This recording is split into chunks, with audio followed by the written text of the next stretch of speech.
l'instar de l'illustre philosophe René Descartes, à qui l'on doit le célèbre « je pense, donc je suis », j'ai pensé à mon tour. Il était de mon devoir de penser pour justifier mon existence. Voici donc le résultat de quelques-unes de mes cogitations, cogitées, je tiens à le préciser, en plein accord de pensée avec ma femme de chambre de réflexion. J'ai intitulé ce recueil de pensées « Pensées en vrac ». Si, comme l'a dit un jour le général de Gaulle, la France n'était pas ce qu'elle est, c'est-à-dire la France, tous les Français seraient des étrangers.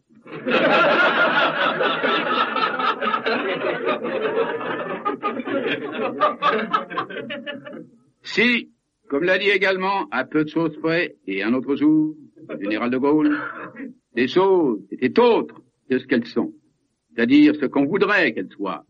Il s'en trouvait encore pour regretter qu'elles ne soient plus ce qu'elles étaient. L'heure tant souhaitée de la paix universelle sonnera au clocher de Notre-Dame de Bonne Nouvelle quand les cartes d'état-major seront remplacées par des cartes de visite d'état civil. Pas demain la veille. L'esprit de l'escalier, c'est avoir raté une marche dans celui de la propos. Ça a l'air de rien, mais en vérité, c'est pas grand-chose. C'est pendant les heures creuses qu'on a le plus de chance de bien remplir ses devoirs conjugaux. Ok, c'est pas impératif, mais enfin, on peut en profiter. Celui que la fumée n'empêche pas de tousser, que la toux n'empêche pas de fumer, a droit à la gratitude de la Régie française des tabacs.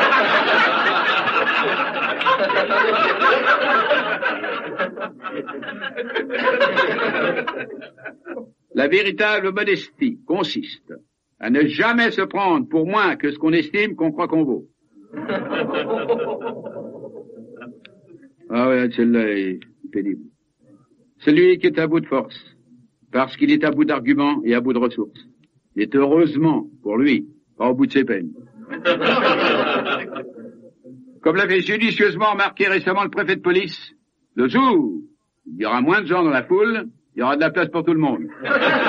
Pourtant pas compliqué à comprendre, ça. L'imbécile prétentieux est celui qui se croit plus intelligent que ceux qui sont aussi bêtes que lui.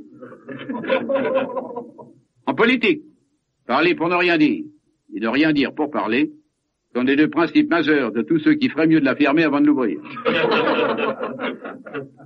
En hiver, on dit souvent « fermez la porte, c'est froid dehors ». Et quand la porte est fermée, c'est toujours aussi froid dehors. Pensez pas, bah c'est cartésien, je sais pas, moi je comprends pas. Un chemin qui descend. C'est un chemin qui monte en sens inverse et réciproquement. S'il y a loin de la coupe aux lèvres, il y a près de 400 km de Paris à Clermont-Ferrand.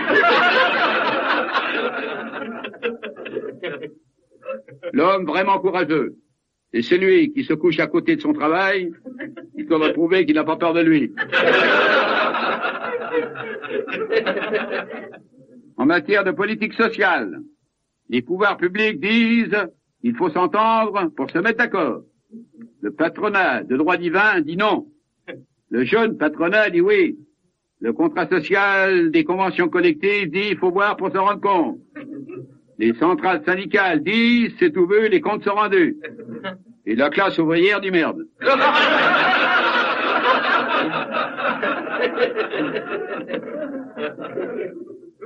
Le privilégié de la nature, qui est myope d'un œil, presbyte de l'autre, et qui louche de surcroît, n'a aucune excuse de ne pas se rendre compte dans le même instant de ce qui se passe autour de lui.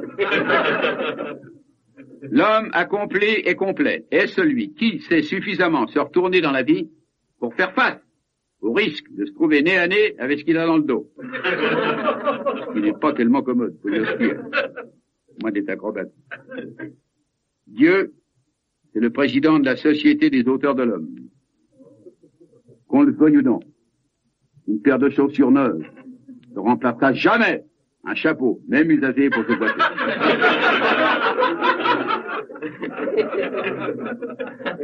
Ils vont rigoler avec leurs penseurs. Quand un restaurateur souligne que sa cuisine est particulièrement soignée et que celle-ci est souffrante, sans quoi son état ne nécessiterait pas de soins spéciaux. Dans la connaissance du monde, ceux qui ne savent rien en savent toujours autant que ceux qui n'en savent pas plus qu'eux. Une que j'aime bien aussi, elle est belle celle-là, Valois. Celui qui dans la vie est parti de pas grand-chose pour n'arriver à rien, n'a de merci à dire à personne.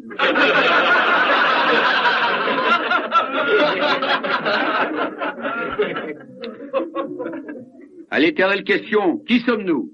D'où venons-nous? Où allons-nous? Je réponds, je suis moi, je viens de chez moi et j'y retourne.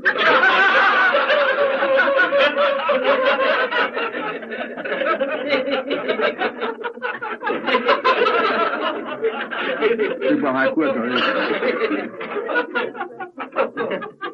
Quand ça tourne pas rond dans le carré d'hypoténuse, c'est signe qu'il est grand temps de prendre les virages en ligne droite.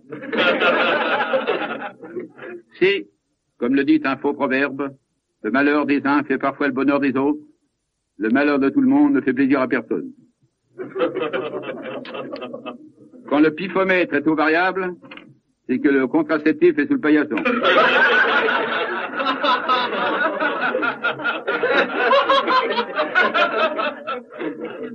Quand la main du masseur est dans la capote d'un slave, c'est que le bâton nerveux est scié par les deux bouts. Quand le camembert est dans la barbe du sapeur, c'est que la parole est à la dépense. En matière d'évidence, l'évidence polovzienne du Prince Igor est borodidement au même niveau que l'évidence du feu de Manuel de Falla. Quand une respectueuse file sportivement ses 15 nœuds de moyenne horaire, c'est la preuve que le sandwich à la gabardine est fait pour casser la côte qui la plie.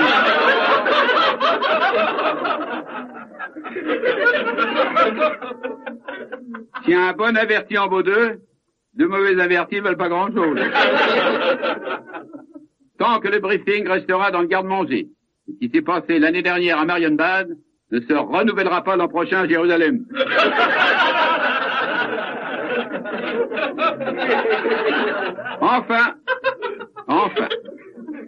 Enfin, et en ce qui me concerne personnellement, les dernières paroles que je souhaite être en mesure de prononcer avant de rendre le dernier soupir sont mission accomplie, terminée. Voilà. Et comme l'a si bien dit l'éminent philosophe d'Ukonos de Thessalonique, le plus fidèle disciple de Mordicus d'Athènes, quand la pensée s'endort, la parole est d'argile. En conclusion, assez pensé pour aujourd'hui.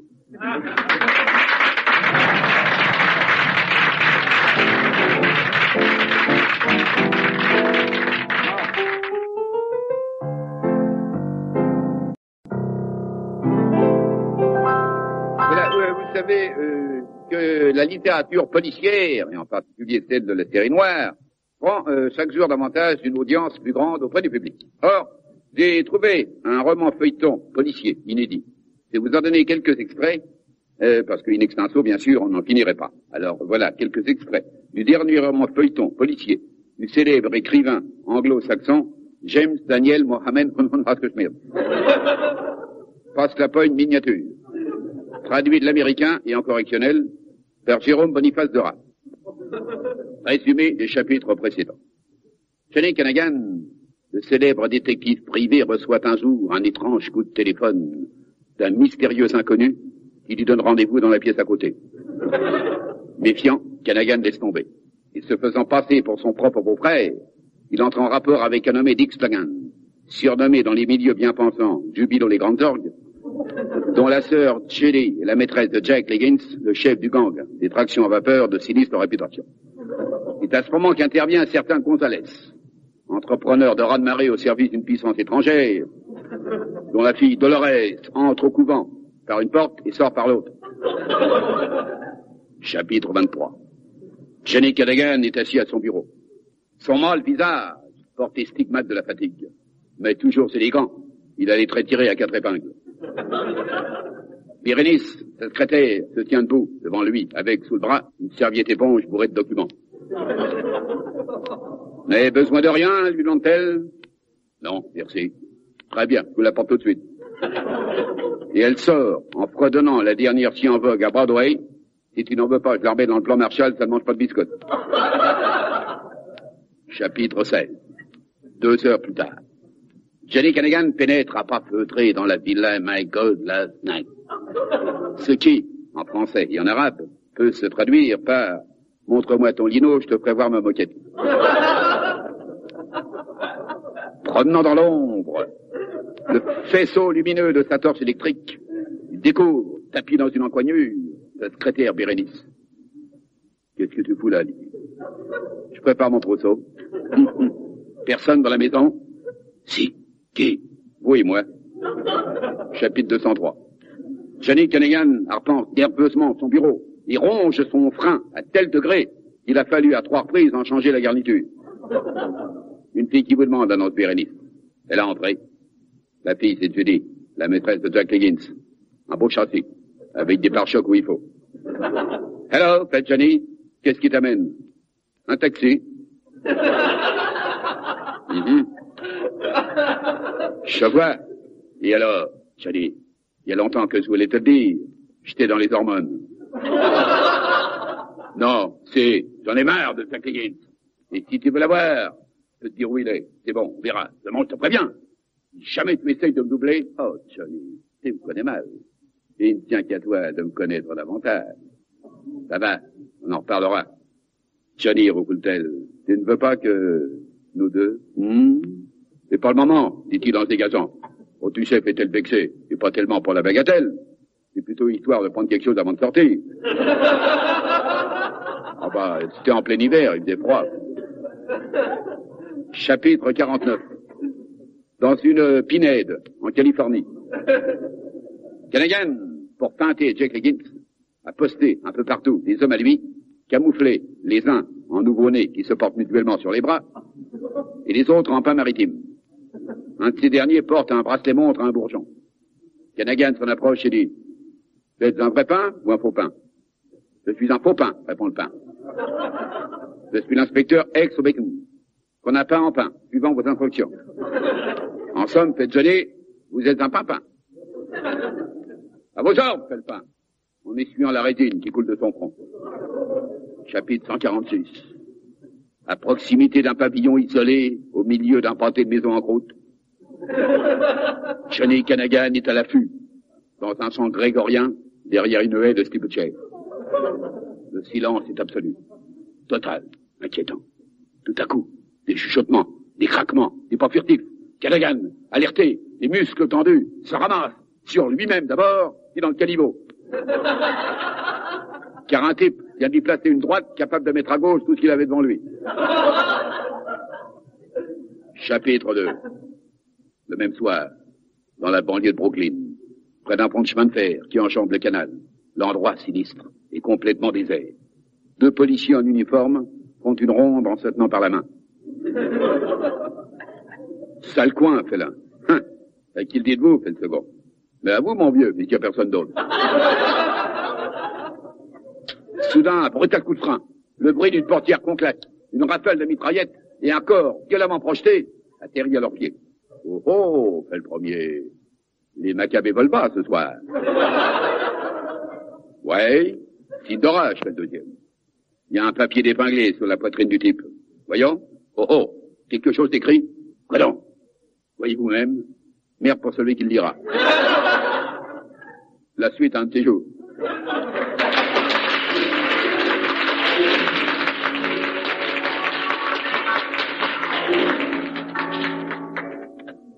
Et voici maintenant édition spéciale. Édition spéciale, c'est un recueil de quelques nouvelles d'un journal personnel, en dehors des éditions des journaux ordinaires du matin ou du soir, et de la presse radiophonique.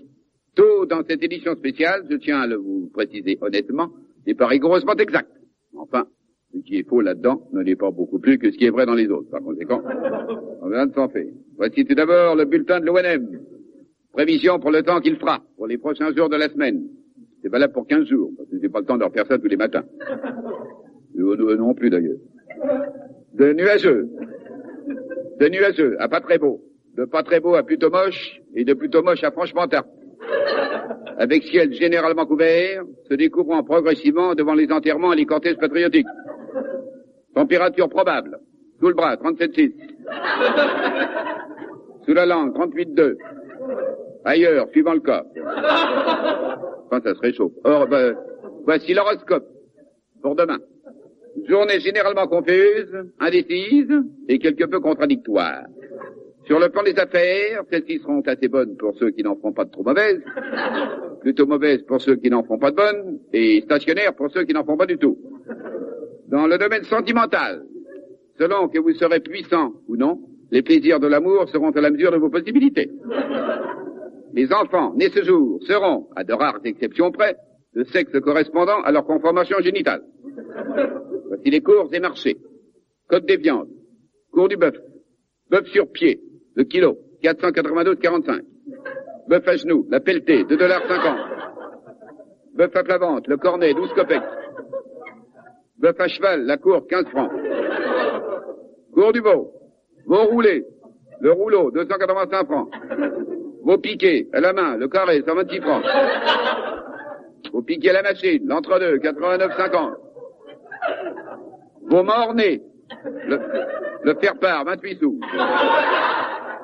C'est moins cher, mais c'est lourd. Oh beurre et œufs, cours des fromages, camembert, à 65% de matière à discussion. La pièce, 15 roupies. Brie coulant, à la pression, la chopine, de Schlinzix. Le même, rendu à domicile par ses propres moyens. La coulée, 8 pétettes. Voici les dernières nouvelles de l'étranger. De Santiago du Chili. C'est la pharmacie Lopez qui sera servie dimanche prochain. Faut bien le savoir. C'est jamais ce qui peut arriver. La vie mondaine. Carnet rose. Le marquis d'Agénan de la Houille verte. Et la marquise. Et la marquise, née Anaïs du Vallon de la Motte Jumelée, ont le plaisir d'annoncer la naissance d'une fille à laquelle, en souvenir de leur tante Marie-Christine, il a été donné les prénoms de Claude, Chantal, Nicole, ni Cravate. Nécrologie. Les obsèques de monsieur Londumur Achille, officier du mérite agricole et commandeur du mérite une paire de claques, qui devait être célébré mardi prochain, sont reportés à une date ultérieure, en raison de l'état de santé du défunt qui s'est considérablement amélioré. La vie musicale. C'est vendredi en 8 que la Société des trompes de Stache de Sénéoise donnera dans les salons du Crafspet Palace, et sous la présidence effective de monsieur le général commandant la place des Ternes, son grand concert annuel au cours duquel il interprétera, entre autres, le deuxième poème en la noire de Paul Guettet-Chausson et l'ouverture du compte en banque de Philippe de Rothschild. L'entrée sera gratuite, mais on payera 20 francs pour sortir. Il y a des frais quand... La vie disciplinaire et ferroviaire. Le nommé Antonin Michazero, employé à la SNCF, vient d'écoper de 30 jours de mise à pied pour avoir, en complet état d'ébriété, annoncé au buffet de la gare de Lyon, à Paris, les voyageurs pour la Belgique, la Hollande, la Suède, la Norvège, la Finlande et le Danemark sont priés de s'adresser à une autre gare, c'est pas ici. La Fédération des cheminots, ayant élevé une énergique protestation contre cette sanction qu'elle qualifie d'excessive, la direction de la SNCF, arguant du cas de récidive, s'en est justifiée en rappelant l'avertissement donné quelques jours auparavant au susdit Michazero, lequel avait déjà, et dans des circonstances analogues, annoncé à ce même buffet de la gare PLM, les voyageurs pour Lyon, Avignon, Marseille, Toulon, Nice et Vintimille sont priés de ne pas se déranger, le train est parti depuis des minutes. On ne pas se foutre du monde à ce degré-là. C'est une chose très émouvante. La vie honorifique.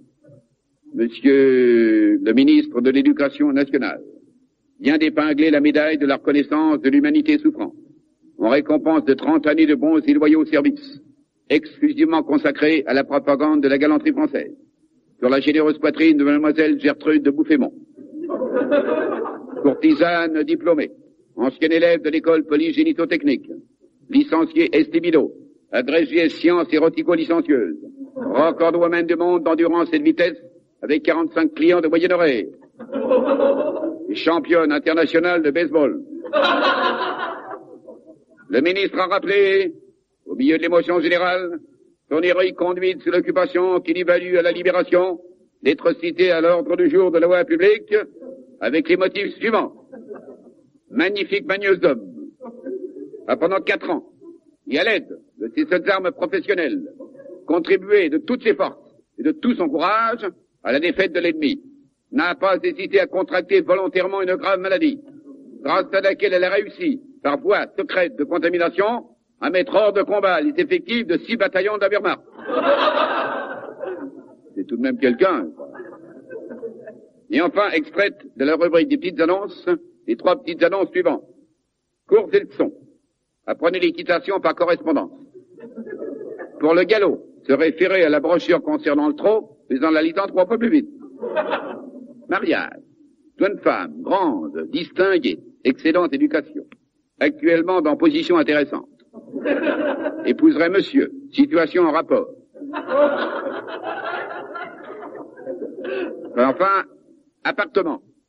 Auteur dramatique. Échangerait pièces en 4 actes contre 3 pièces d'une cuisine. Ici se termine la présente édition spéciale.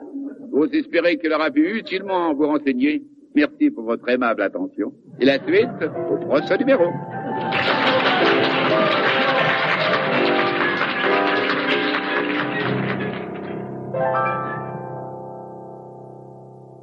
De temps immémorial, c'est-à-dire depuis bien des lustres et autant de candélabres, il est incontestable et incontesté que la cuisine française jouit à juste titre d'une réputation mondiale. Et c'est pourquoi je vais me permettre aujourd'hui de vous communiquer, toute référence ainsi établie, ma toute dernière trouvaille gastronomique, le suprême de rognure à la Bressan.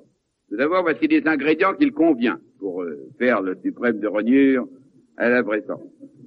Il faut 5 kilos de rognure, 2 kilos de tomates, un seau de lait et 1,5 kg de gras simple ou 750 grammes de gras double. Équilibre. Pour la cuisson, de 2 à 4 heures et sur rendez-vous. Et la préparation et l'exécution. C'est assez délicat, je vous préviens. Voilà. Vous épluchez vos rognures et vous les coupez en tranches fines de l'épaisseur d'un gant de toilette. Et étendez-les sur une planche ou une corde à rognure par tas séparés de 250 grammes environ. Et versez le contenu de votre seau de lait dessus ou à côté selon votre degré d'habileté. Préparez une farce ou une bonne blague avec votre premier tas de 250 grammes de rognure et faites indifféremment un roux, un bleu natier ou un blond vénitien dans une cocotte en pente ou en papier. Confectionnez à part une sauce anglaise en mélangeant soigneusement 1 litre d'eau bouillie avec un autre litre d'eau ordinaire, préalablement tiédi au bain-marie ou au bain de tiède, en remuant doucement pour éviter que ça attache, et en versant goutte à goutte afin d'obtenir une bonne liaison et laisser légèrement épaissir sur le coin du feu. Pendant ce temps, montez en neige un bon 1,5 litre d'eau et incorporez cet appareil dans votre première préparation. Si votre sauce anglaise se révèle un peu ferme, n'hésitez pas à allonger avec un peu d'eau légèrement dégourdie, dans la proportion de gros comme la tête d'un âne sur la pointe d'une épingle pour 10 litres d'eau. Nappez alors vos rognures avec votre sauce et arrosez soit avec un coulis de tomate, un coulis chinois ou un coulis postal, et dorez à la feuille ou au pinceau. Placez le tout dans une sauteuse ou dans une cavaleuse. Faites revenir par geste ou avec de bonnes paroles. Couvrez avec un drap de métis, un châle écossais ou un tapis brosse. Et laissez cuire de 1h30 à 45 minutes à feu de bengale ou à feu de cheminée. Remettez dans la cocotte. Laissez mijoter en tournant jusqu'à ce que le vertige vous gagne. Et à l'aide d'une lampe à souder, flambez au kirsch, au poker ou au 421. Il ne me reste plus qu'à souhaiter bon appétit aux fins gourmets, aux gastronomes délicats et éclairés, tout en les priant d'agréer après dégustation, mes vœux les plus sincères de bonne convalescence et de prompt rétablissement.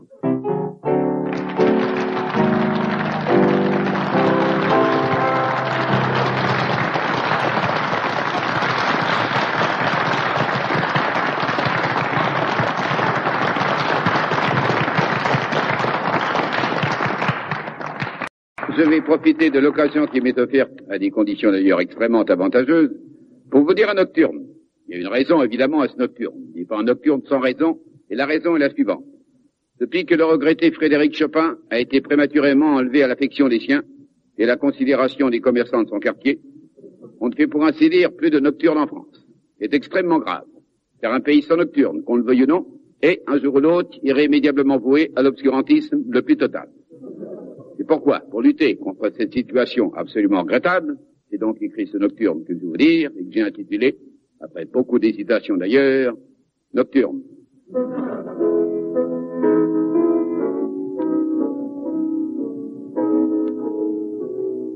Le soir tombait.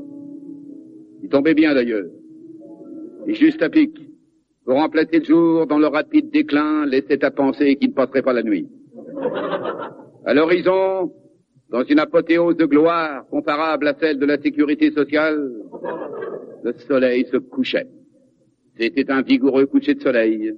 Et les plus vieux du pays disaient que, de mémoire de plus vieux du pays, ils ne se rappelaient pas en avoir jamais contemplé d'aussi réussi depuis le début de leur carrière de plus vieux du pays. Il faisait bon. L'air était saturé de senteurs parfumées où dominaient les odeurs poivre et sel des barbousiers nains et des rumstekiers orbiculaires. Au zénith, Vespa, l'astre bénéfique des usagers du vélomoteur, allumait son feu de position. Le paysage, d'une émouvante grandeur, était également grandeur nature, et l'on entendait, sous leurs mots, battre la crème fraîche à coups de marteau. Au détour d'un chemin, un moustique aux yeux bleus, bègue au surplus et feignant par surcroît, venait se vautrer sur le fait d'un brin d'herbe pour y attendre la suite des événements. Succédant au bruit diurne qui allait s'amenuisant progressivement, le silence s'établissait. Tout seul, à son compte et sous sa propre responsabilité. Ce qui, par les temps qui courent, est l'indice d'un esprit d'entreprise digne du meilleur encouragement. Dans la cité, toute proche, chacun organisait sa vie nocturne au mieux des intérêts supérieurs de la nation.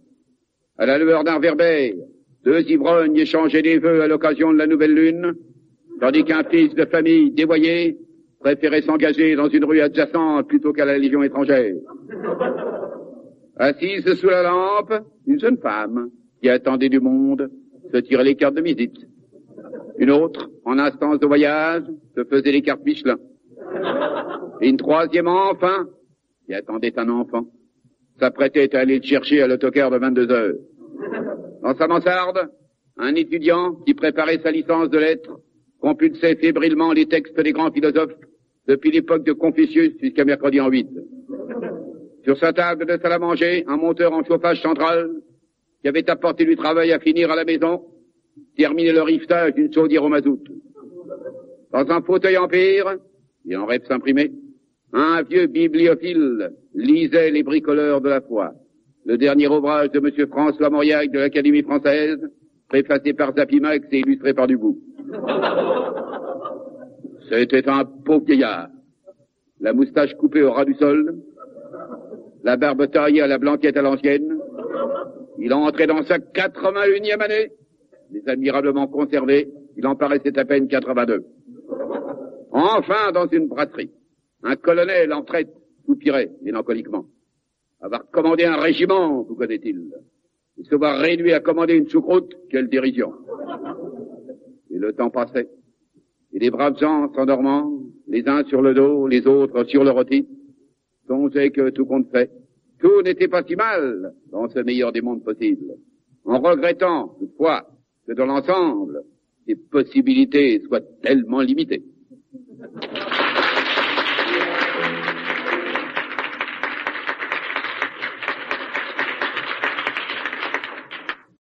Merci. Voici donc le premier d'une série. Quelques détails sur la vie et la carrière de Joseph Isidore Podmurge, self-made man français. Astrologiquement placé sous le triple signe zodiacal du lion, du foxopole dur et du sagittaire avant de s'en servir. Joseph Isidore Podmurge, parfait honnête homme et intègre citoyen, naquit il y a une 60aine d'années environ, à Mouchabeu en tournée, dans la Meuse, charmante localité située sur les bords de la Smoule, entre Morsy-les-Gracieuses et Issoubli-sous-Lui. Très joli, le matin surtout. L'après-midi, il vaut mieux aller ailleurs. D'ailleurs, ça ferme à 11h30, il n'y a pas de question.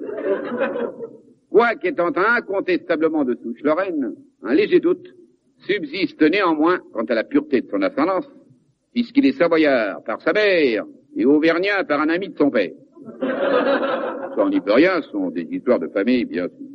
Parisien de longue date, il habite juste en face de la faculté de lutte gréco-romaine, au 44 de la rue du Chien-Quiquette, où il exerce l'honorable et lucrative profession de faux filetier, c'est-à-dire qu'il vend à la sauvette du faux filet de hareng et du faux filet à provision sur les marchés et dans les milieux orthodoxes. Marié, il y aura 24 ans aux Pommes de Terre Nouvelles, à une charmante jeune femme qui lui donna 3 garçons et une paire de jumelles avec la courroie et l'étui. Il est à la fois le fils de ses œuvres et le père de ses enfants. Très jeune, il perdit ses parents. Bêtement d'ailleurs, dans la foule, à la foire du trône. Ce qui lui donna droit, après déclaration de perte à l'état civil, à l'appellation contrôlée d'orphelin provisoire. Il se trouva donc de fort bonne heure dans l'obligation de se livrer aux besognes les plus diverses pour gagner sa vie. C'est ainsi qu'il fut, successivement, et entre autres, essayeur de sucette dans une confiserie clandestine, metteur au point à la ligne dans une imprimerie désaffectée, donneur dans un institut d'insémination artificielle, où il fut remercié pour insuffisance de matières premières, et enfin impresario et organisateur de galas au bénéfice de l'organisation des organisateurs de galas. Sans compter son passage, en 1937, comme interne des hôpitaux, en qualité de malade, il est vrai. Enfin, en marge de ses occupations professionnelles, Joseph Isidore Paul Murge a un violon d'Ingres, l'art pictural.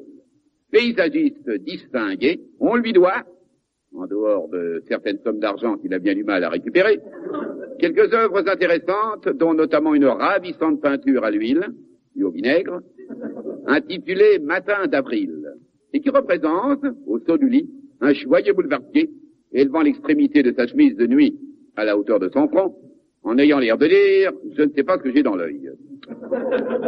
Joseph Isidore Paul Murge s'intéresse également aux choses de l'art culinaire, dont il est un fervent amateur, auteur d'une saisissante étude sur l'évolution de la physiologie du goût et d'un remarquable exercice de style sur les pruneaux cuits et les pruneaux crus. Il est en outre le subtil inventeur de la célèbre terrine de gelée de merle sans merle et du non moins célèbre sandwich à la gabardine qui permet de casser la croûte sous la pluie. Enfin, passionné de politique, ardent défenseur des libertés républicaines, il a le sens inné du mot juste et de la réplique incisive. Et nul dans son quartier n'a oublié ce mémorable soir où, en pleine réunion électorale, un contradicteur à bout d'arguments lui ayant lancé « Mais enfin, tout de même, monsieur, fluctuat nec vergitur », il répondit du tac au tac « D'accord, mais seulement dans les rues en pente ». Voilà, mesdames et messieurs, qui est Joseph Isidore Paul Murge, de Mouchabeu en tournée, dans la Meuse. Un rude et courageux compagnon, comme vous le voyez, et qui a su gagner, à la sueur de son entre-gens, le droit de goûter désormais, et en toute plénitude, les fruits confits de ses constants efforts.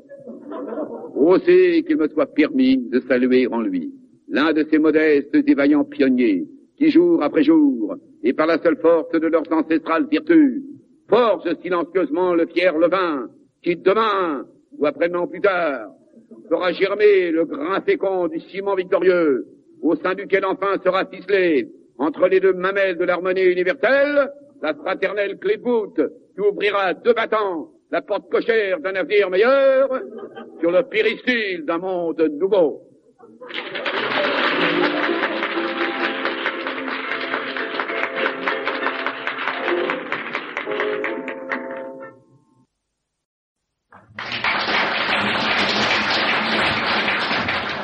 Parmi les complexes sans issue qui sont traités dans cet établissement, l'inhibition est le complexe le plus complexe.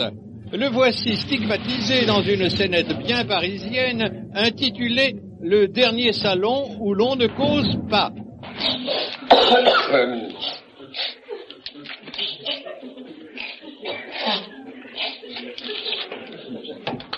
N'importe quoi.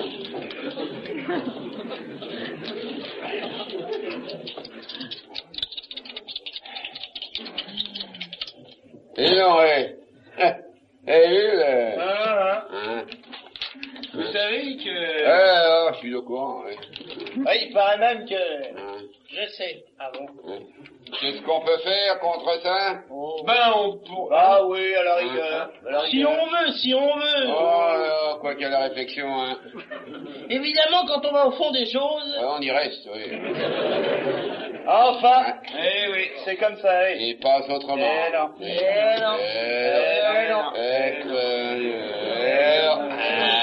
Moi, vous voyez, j'en arrive à me demander... Ah, tout de même, alors, tout de même. Bon, non? Ah. On discute, mon vieux, on discute. Ouais. Pas une raison pour être grossier. Bien. Admettons que j'ai rien dit. Ouais. Errare humanum Eh? to be or not to be. Ouais. Vademecum. Ah, je crois bien. Et vice versa. Oh là là. Et Guinness is good for you. D'accord. Ouais. Oui, eh ben, voyez-vous, hein, tout ça. Oh, non. Ouais. Et pourtant... Trop malin. Il suffirait.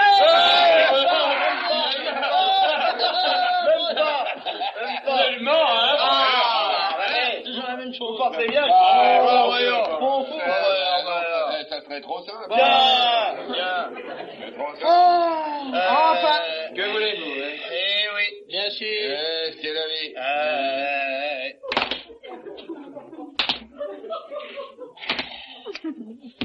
Mais enfin, ces gens-là, qu'est-ce qu'ils foutent? Hein, qu'est-ce que vous faites là? Qu'est-ce que vous dites? Mais qu'est-ce qu'on dit? On dit rien, justement. C'est rien. On a peur, on est paralysé. Ah ouais. Vous êtes paralysé. À cause de la psychose qui règne. La psycho. Ah, la psychose. Psychose. Elle m'a dit, ça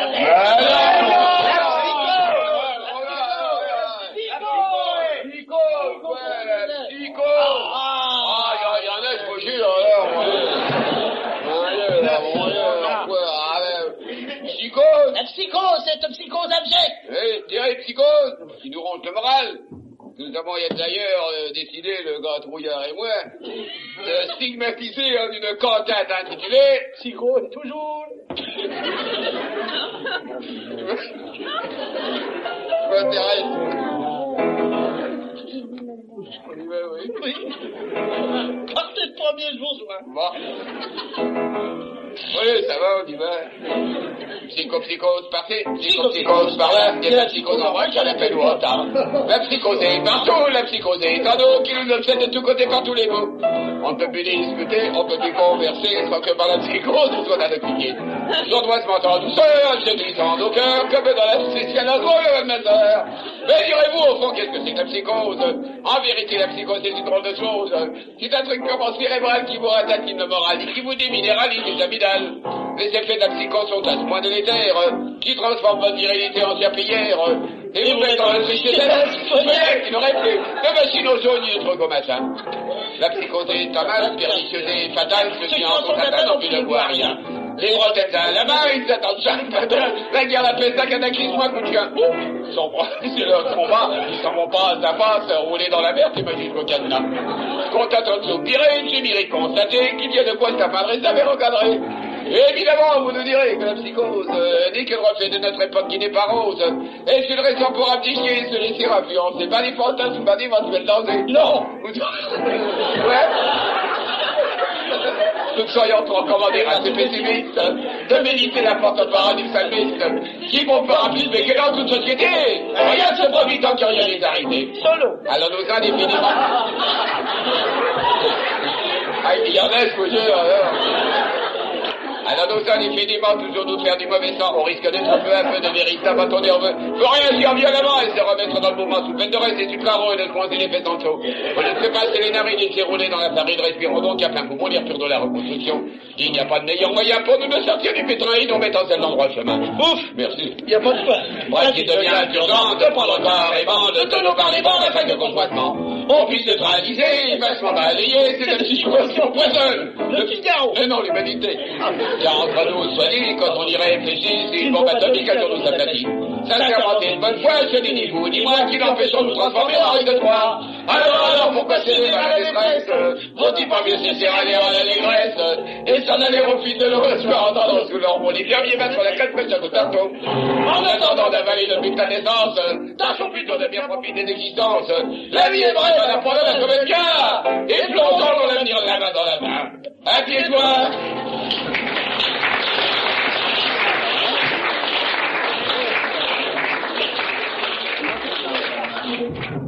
Nous allons maintenant, mesdames et messieurs, vous faire assister à une expérience de relaxation oniro-psychanalytique. Hein? Oniro-psychanalytique. Ah, bon. Connue dans le monde savant sous le nom d'expérience de relaxation oniro-psychanalytique. Voilà de quoi il s'agit. Une de mes pensionnaires, Madame Porno, qui n'est autre que la veuve de Léon Mohamed Porno, le célèbre producteur des films du même nom. Madame Porno vous disait, j'étais obsédé toutes les nuits par le même rêve. Voulez-vous venir, Madame Porno? Voilà, docteur. J'en prie, asseyez-vous, installez-vous commodément. Allez, si, Merci, docteur. dites-moi, Madame Porno, c'est bien ça, vous rêvez toutes les nuits? Ah, toutes les nuits, oui, sauf le dimanche. Ah oui, naturellement. Et vous vous rappelez votre rêve? Oh, mais aussi parfaitement si je n'en souvenais pas. Ah, parfait. Eh bien, Madame Porno, nous allons vous débarrasser de votre obsession. C'est vrai, docteur. Vous allez confier, laissez-moi tranquille, vous aussi. Vous allez confier votre rêve à l'appareil que voici. Oh, mais qu'est-ce que c'est que cet appareil, docteur? Ah, ça, c'est un appareil, j'enregistrerai les rêves. Pardon? Un appareil à enregistrer les songes. Au fur et à confection, Vous dites?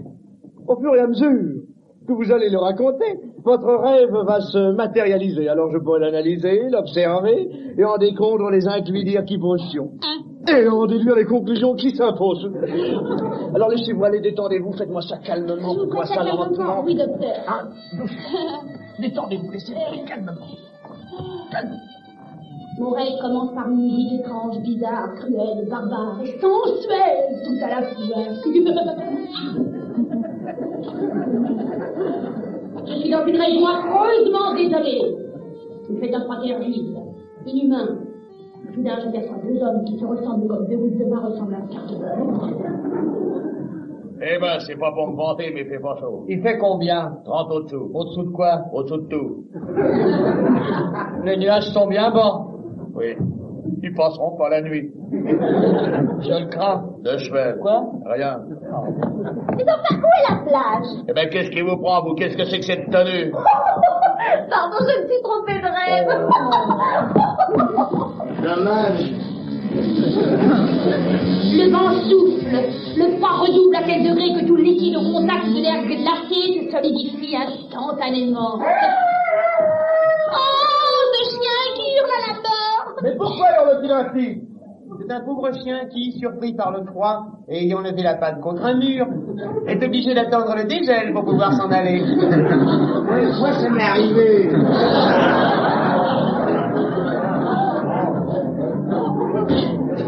Et mon rêve se poursuit. Et me voici dans une plaine de l'Ukraine. Une maman et son petit garçon chantent une vieille chanson du folklore. Mon enfant, la du fromage. Maman, viens vite non, mon enfant, c'est pas du sage. Tu peux te le foutre dans la tête et les continuations. Et sans transition, me voici transporté à Londres.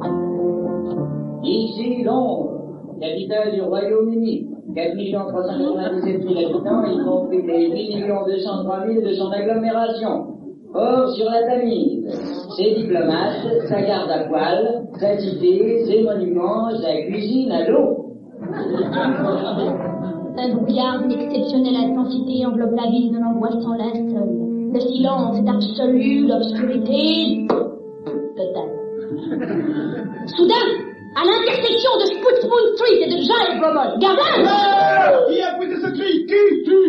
Qui? C'est moi. C'est vous? Oui. Oh, pardonnez-moi, monsieur, on n'y voit rien. Alors, trompé par le brouillard, je me suis mouché avec votre nez, en croyant que c'était le mien. Et invariablement, mon rêve se termine de la même façon. Je vois des montagnes, de hautes montagnes. Voici l'Himalaya. Les pentes du mont Everest sur lesquelles deux espions camouflés en nouveau-nés se passent mutuellement la consigne.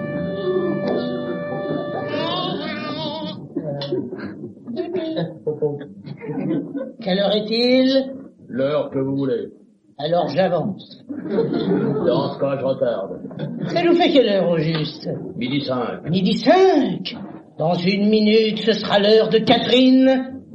Quelle Catherine? Catherine de 12h06.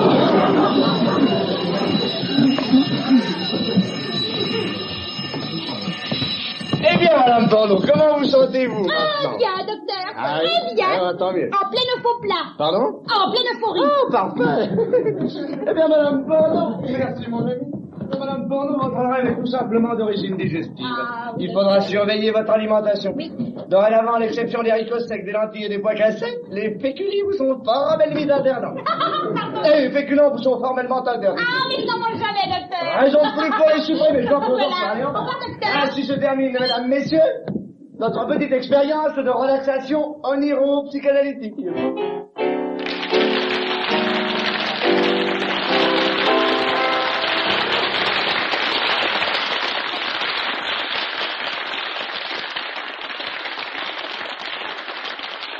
Voici la sincérité même, la grande voyante, Madame Arnica. Madame Arnica, veuillez pivoter, je vous prie. Ah, voilà, elle est ravissante. Elle a des yeux de braise. Elle a les lèvres purpurines. Elle est coiffée comme une salope, mais ça c'est autre chose. Avant de pénétrer plus avant, dans les arcanes du plan astral, du plan Marshall, du plan quinquennal, Madame Arnica va se livrer devant vous à quelques expériences de gantomancie, lecture de l'avenir dans les lignes du gant. Des gants ont été volés dans les poches au vestiaire, le gant de monsieur, le gant de mademoiselle, le gant de monsieur derrière, d'ailleurs vous n'avez absolument rien à faire, on vous les rendra jamais. Voulez-vous encore vous ouvrir les gants, Madame Arnica? Merci. Madame Arnica, lecture des lignes, premier gant. Voulez-vous me dire, je vous prie, quel est le signe zodiacal de monsieur? Je suis placé sous le signe zodiacal du lion et du phoque de pointe. Oui. Quel est son caractère? Impulsif et simultané. Oui. Et son avenir? Monsieur a son avenir devant lui, mais il aura dans le dos chaque fois qu'il va bito. Parfait. Alors, lecture du deuxième cas. À présent, voulez-vous me dire, je vous prie, quel est le signe zodiacal de mademoiselle? Mademoiselle est placée sur le triple signe bénéfique de la Vierge, des Taureaux et du Sagittaire avant de s'enfermer. Ah. Quel est son avenir, s'il vous plaît? Conjugal et prolifique. Oui, elle aura donc des enfants. Oui, des jumelles. Des jumelles, combien? Une paire. Une paire de jumelles, elle est merveilleuse, elle a une très longue vue, c'est parfait. Lecture du troisième cas. À présent, voulez-vous me dire, je vous prie, quel est le signe zodiacal de monsieur? Neptune, Mercure au pôle. Oui. Quels sont ses goûts? Monsieur a les goûts sportifs. Oui, son sport préféré? Le sport cycliste. Ah, il peut les pratiquer sans inconvénient. Oui, mais c'est à condition de se méfier. De qui? De certaines personnes de son entourage qui prétendent que ses compétences dans le domaine de la pédale exercent même pas ses influences sur son orientation sexuelle. Ah. Mais alors, qu'est-ce que vous lui conseillez? De surveiller son guidon. En toutes circonstances, un comportement ferme, mais digne. Parfait, très bien. Et moi, je conseille à ton voisin de changer de comportement. Madame Arnica va se livrer à présent pour vous montrer quelques aperçus de ses dons, de l'université de ses dons. Va se livrer l'universalité de ses dons. Va se livrer devant vous à des expériences plus fabuleuses les unes que les autres. Madame Arnica, s'il vous plaît. J'essaie de prendre du air stupide et se livrer. Elle a encore bu. Se saoule avec les sans fabriqués, enfin. Madame Arnica, voulez-vous vous prie de dire quel est le texte de monsieur? Oui, vous êtes certain? Oui, vous pouvez vérifier. Non, moi, je parle. Quel âge a-t-il? Entre 18 et 61. Oui, vous pouvez préciser davantage? Inutile, ça sent tous les ans. Bon. Quelle est sa taille? 1m68 divisé à la tête, 1m71 de la tête aux pieds. Bon, son degré d'instruction? Secondaire. Secondaire, il a des grades universitaires? Oui, licencié GL. Licencié GL, qu'est-ce que ça veut dire, ça? Qui travaillait au Canada Fayette et qu'on a foutu rapport. Licencié GL, elle est merveilleuse, qui vont dire. Splendide. Autre genre d'expérience, Madame Arnica, voulez-vous vous préférer vos yeux de braise? Parfait. Aucun blocage dans cette expérience, je m'apprête de le dire. Madame Arnica, voulez-vous me dire quel est le nom de cet instrument? comment? Une machine. Une machine comment? Machine à écrire. À écrire comment? Machine à écrire à la main. Après, à qui appartient-elle? Son propriété. Qui est son propriétaire? C'est moi, vous l'avez piqué.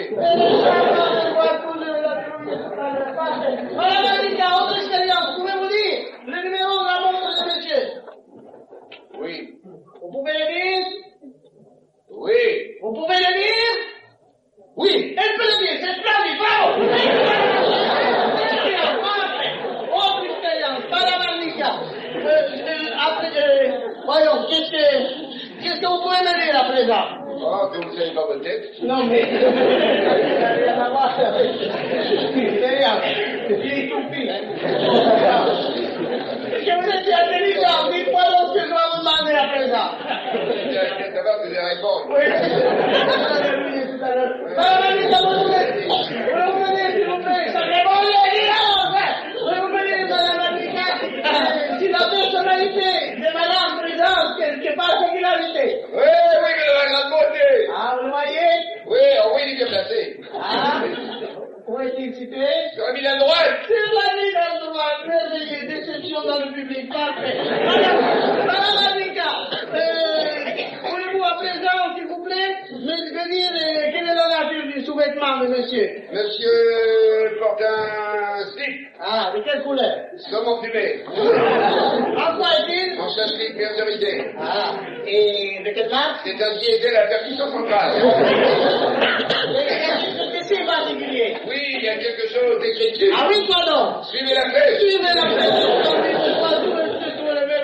Madame Annika, autre question. Pouvez-vous me donner à présent les signes... Oui, ne vous moquez pas de moi parce que je ne possède pas bien la langue. Ça s'est possédé un pain. Oui, ça l'a fait. Madame Annika, je vous prie, bon ça. Pouvez-vous me dire, s'il vous plaît, pouvez-vous me dire et me donner le signalement de monsieur? Monsieur a le visage ovale, le menton rond, le nez creux, les cheveux en rapport et les yeux au beurre. Oui, les yeux au beurre de quel teint? Noir. Les yeux au beurre noir. Y a-t-il quelque chose particulier? Oui, monsieur, un tatouage. Ah, et où se trouve situé le tatouage, monsieur? Alors, Madame Annika, je vous ai posé une question. Oui, mais je peux pas répondre, je suis extrêmement fatigué, je ne peux pas répondre. Alors, Madame Annika, voyons, il va devoir répondre. Si je m'occupe de répondre, c'est beaucoup trop délicat. Madame Annika, voyons, je suis très emmerdé, alors,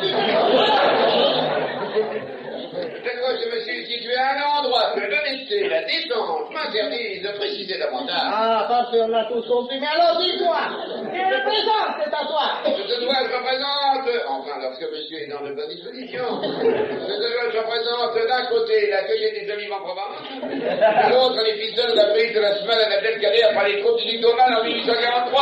Ah, parfait, merveilleux, mais félicitations, monsieur.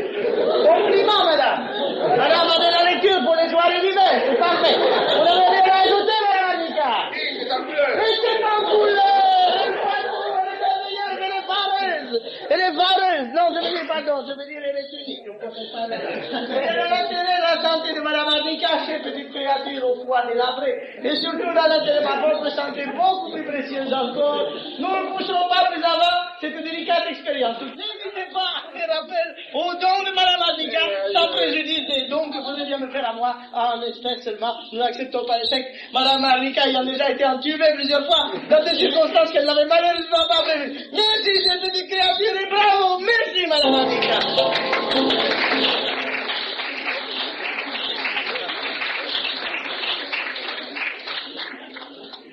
Parmi les cerveaux extraordinaires qui ont été légués à la faculté des sciences par des sujets exceptionnels, celui de M. Blanche est un de ceux que les psychologues ont le plus de hâte de disséquer.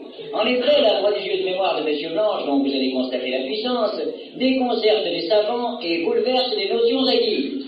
Voici M. Blanche, surnommé le prince de la mémoire, dans quelques exercices de mnémotechnique.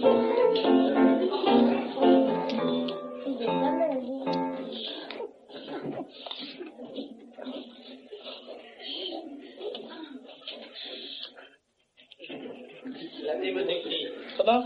La mnémotechnie. Mnémotechnie. Oui. Ça y est, faire là-dedans. Je suis en train de chercher ce que j'ai à dire en ce moment.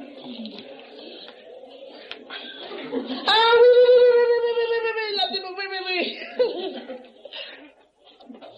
la mnémotechnie n'est pas une science. Non. Non. Non. Elle n'est en réalité que l'ensemble des moyens, des procédés utilisés pour favoriser l'épanouissement d'une des facultés les plus heureuses du cerveau humain, la faculté de se souvenir. Chez certains êtres d'élite, cette faculté prend des proportions tellement prodigieuses, tellement extraordinaires qu'elle devient un véritable don. Ce don, je le dis en toute simplicité, m'a été accordé, je l'ai développé, et quelques amis, ma femme, mon beau-frère ont insisté pour que je présente sur scène quelques petits exercices auxquels je ne me livrais d'habitude que dans le privé. C'est pourquoi je vais avoir le plaisir de vous présenter ce soir un numéro de mémoire. Un numéro de mémoire. Le premier exercice numéro 1, en quelque sorte, est extrêmement facile et doit pouvoir être réalisé par un simple amateur, voire même par un enfant à l'école. S'il vous plaît, monsieur, voulez-vous, je vous prie, me donner un chiffre entre 1 et 3. Celui que vous voulez, je ne veux pas vous influencer. 2, je vous remercie. Aucun papier, aucune note écrite, aucune table, je commence. 2. 2 fois 1, 2, 2 fois 2, 4, 2 fois 3, 6, 2 fois 4, 8, 2 fois 5, 10, 2 fois 6, 12, 2 fois 7, 14, 2 fois 8, 16, 2 fois 9, 18, et 2 fois 10... Bon, à l'envers maintenant. 2 fois 9, 18, 2 fois 8, 16, 2 fois 7, 14, 2 fois 6, 12, 2 fois 5, 10, 2 fois 4, 8, 2 fois 3, 6, 2 fois le 4, et 2 fois 1, 2, je vous en prie. Je vous en prie, c'est vraiment très très peu de choses. Le deuxième exercice numéro 2, en quelque sorte, celui-là, je le dis en toute modestie, en toute simplicité, est un des plus prodigieux, des plus extraordinaires qui ait jamais été réalisé dans le domaine de la mémoire. Quelqu'un veut-il me lancer au hasard une tomate?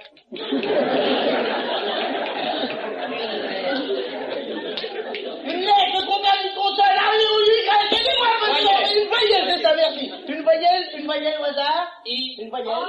Madame? Ah, ça tombe bien. Madame m'a donc confié de son propre gré, merci madame. La voyelle A. Sur ce tableau noir, qui me sert généralement à ce genre d'exercice, à l'aide d'un morceau de craie pris au hasard, je vais inscrire la lettre que madame m'a... Je vais inscrire la lettre que mademoiselle m'a confiée de son propre gré. A. La lettre A se détache en blanc sur le fond noir du tableau noir. Mémoire visuelle. Et maintenant, à l'aide d'une éponge spontex, prise au hasard, je me suis fait un peu de...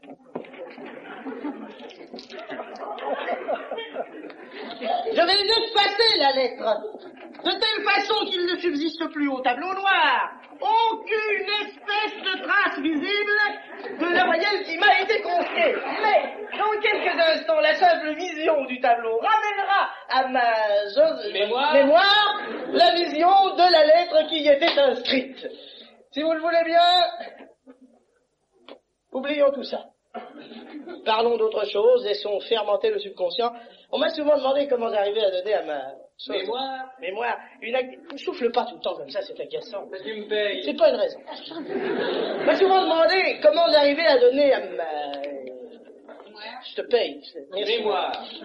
À ma mémoire, une acuité aussi prodigieuse, aussi exceptionnelle, et bien c'est très simple. Je vais vous donner mon secret, vous pourrez en faire autant. Vous n'aurez plus besoin de carnet, d'agenda pour vos rendez-vous, vos numéros de téléphone. Tout ça se tiendra là-dedans et là-dedans uniquement si vous faites comme moi. Tous les matins, prenez 1 ou 2 pilules de... Non, c'est pas ça, non, c'est pas pour ce que j'ai. Non, 3 ou 4 pilules, n'est-ce pas, selon que vous serez plus ou moins en forme. Plus de carnet, n'est-ce pas, plus d'agenda, ça c'est fini, c'est tout là-dedans, n'est-ce pas, uniquement. La taille de Marignan, 1515, ça c'est casé pour la vie, n'est-ce pas, 7 ou 8 pilules, ou 10 pilules de ça. Bon, allez, ne nous égarons pas, revenons l'expérience, mémoire visuelle, le tableau noir, la lettre que madame m'a confiée de son propre gré était... Ah, je vous en prie. Le troisième exercice numéro 3, celui-là réclamant quelques concentrations, j'ai prié une tierce personne, monsieur, je ne sais plus comment il s'appelle d'ailleurs, de vous en exposer le principe. Mon cher, des choses à vous. Mesdames, messieurs, l'exercice qui va être exécuté à présent devant vous n'est autre que l'exercice classique de l'annuaire appris par cœur. Ah. Mais... Bah, visuel. Exercice classique, mais sur une bien plus grande échelle. En effet, monsieur Blanche, ici présent, n'a pas hésité à apprendre par cœur le contenu de 12 annuaires, dont 2 en anglais. 3. Excusez-moi, monsieur Blanche, 3. Aucune mémoire. Pour cet exercice, nous allons choisir parmi les bottins que voici un bottin entièrement pris au hasard. Entièrement pris au hasard. Entièrement pris au hasard. Voilà. Entièrement pris au hasard. Je l'ouvre à la première page et à monsieur pour vérification. Monsieur, je vous en prie. Monsieur Blanche, à vous. Je commence. Page 1. Colonne 1. Ligne 1. Aaron, 44 rue Le Mercier, 17e, Marcadet 0543, exact? Exact. Ligne 2. Aaron, éclairage, voiture électrique, 21 rue de la Mairie, Alfortville Centre, entrepôt 1561, exact? Bravo. Etc. jusqu'à Z. Et je rends le bottin à monsieur Blanche, qui continue son numéro. De plus en plus fort, je confie l'annuaire à monsieur en le priant d'y choisir au hasard un nom et une adresse. Je me ferai le plaisir de lui donner gratuitement en échange le numéro de téléphone qui correspond là. Ah. Visuel. Un nom et une adresse au hasard. Quartier. Maroquinier, 170 rue de Pelleport. Parfait. Conservez l'annuaire sous les yeux pour vérification. Quartier, Maroquinier, 160... combien 170 rue Pelleport. Allô, les renseignements? Le numéro de téléphone de monsieur Cartier, Maroquinier, 170 rue Pelleport. Oui. Bon, je ne quitte pas. Non, je ne quitte pas. Ne quittez pas.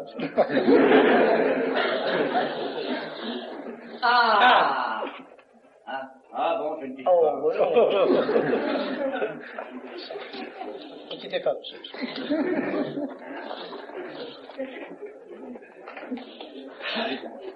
Ça, c'est truqué, ça.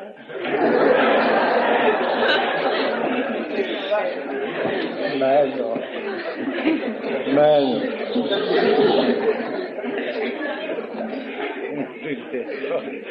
Il a repris le téléphone. Illustration.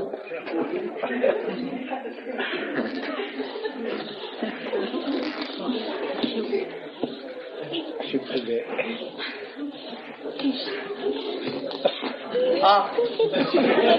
Visuel.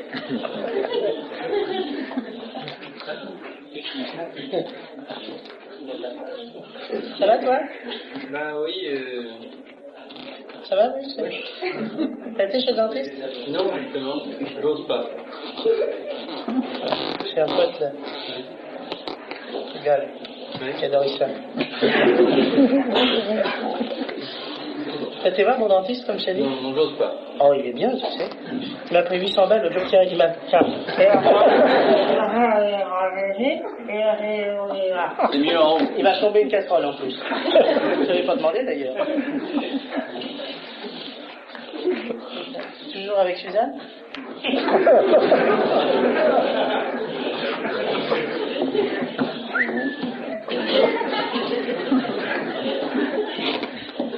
Vous connaissez l'histoire des deux sourds qui n'allaient pas mal, celle-là. Il a raconté bien, lui, d'ailleurs. C'est deux sourds qui se rencontrent. Ne quittez pas, monsieur.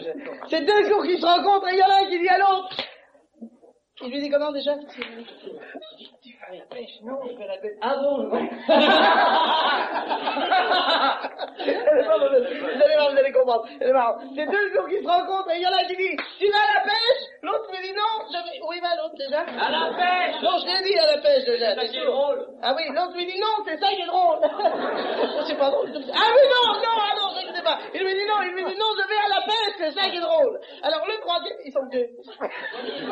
Le premier lui dit oh, je croyais qu'il allait le premier. Mais à la pêche, toujours à la pêche, vous êtes idiot. Ah oui, il lui dit non, à la pêche, toujours à la pêche. Bon, gros idiot.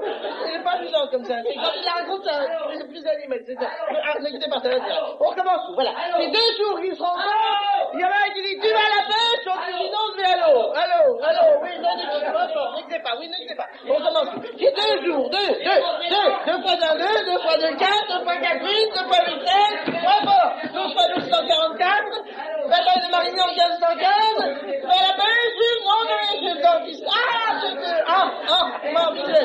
à la pêche, non, je vais à la pêche.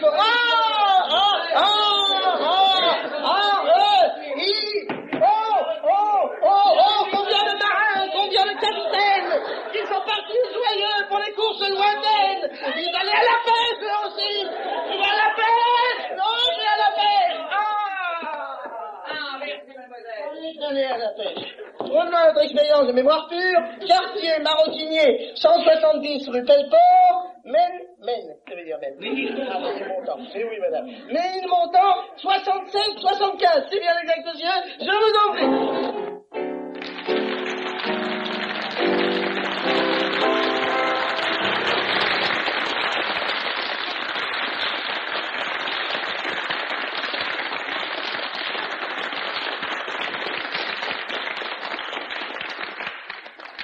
Lorsque sans parti pris, on établit le bilan de l'humanité d'aujourd'hui, devient limpide comme un clair de lune élu, mieux comme un clair de notaire. C'est pas sitôt que les hommes seront frères, et que malheureusement au contraire, nous vivons à présent sous le signe affligeant de la haine et ses affluents. C'est triste et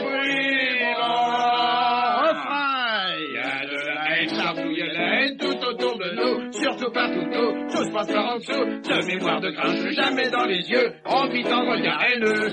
Ah, y'en a dit, de ces peines qui, tous les esprits qui, perdent le sens de la fraternité, et ainsi, l'altruisme aussi. Hélas, maintenant, l'altruisme est foutu et c'est couru, y a pas plus d'altruisme que de beurre au but, y a plus que de la haine, si bien que dans le pays, bientôt le monde sera ici. Mais là où la chose se complique et bien tragique, c'est que la haine vient pour chacun une espèce de besoin que d'authentiques sagouins entretiennent de près comme de loin. Il y a de la haine de toutes les nuances, de la haine sans la circonstance. Il y a de la haine de bonton pour les haines de salon et la grosse haine de confection. Mais de toutes les façons, il y a trop de haine, mais il y a trop de haine, et il y a trop d'haineux, ça tourne au scrabeux et au scandaleux, car certains haineux en arrivent même entre eux à se traiter de tête haineux. C'est un cercle vicieux, car quand un haineux est un autre haineux, celui qui est aussi par l'autre haï, de même que celui qui est haï, haïssant celui dont il est haï. Chaque haï donc est un haï qui est, ce qui fait qu'en fin de compte on peut voir comme ça, l'haï ici et l'haï là. Haine par-ci, haine par-là, ah, y'en a pris de la haine ici-bas.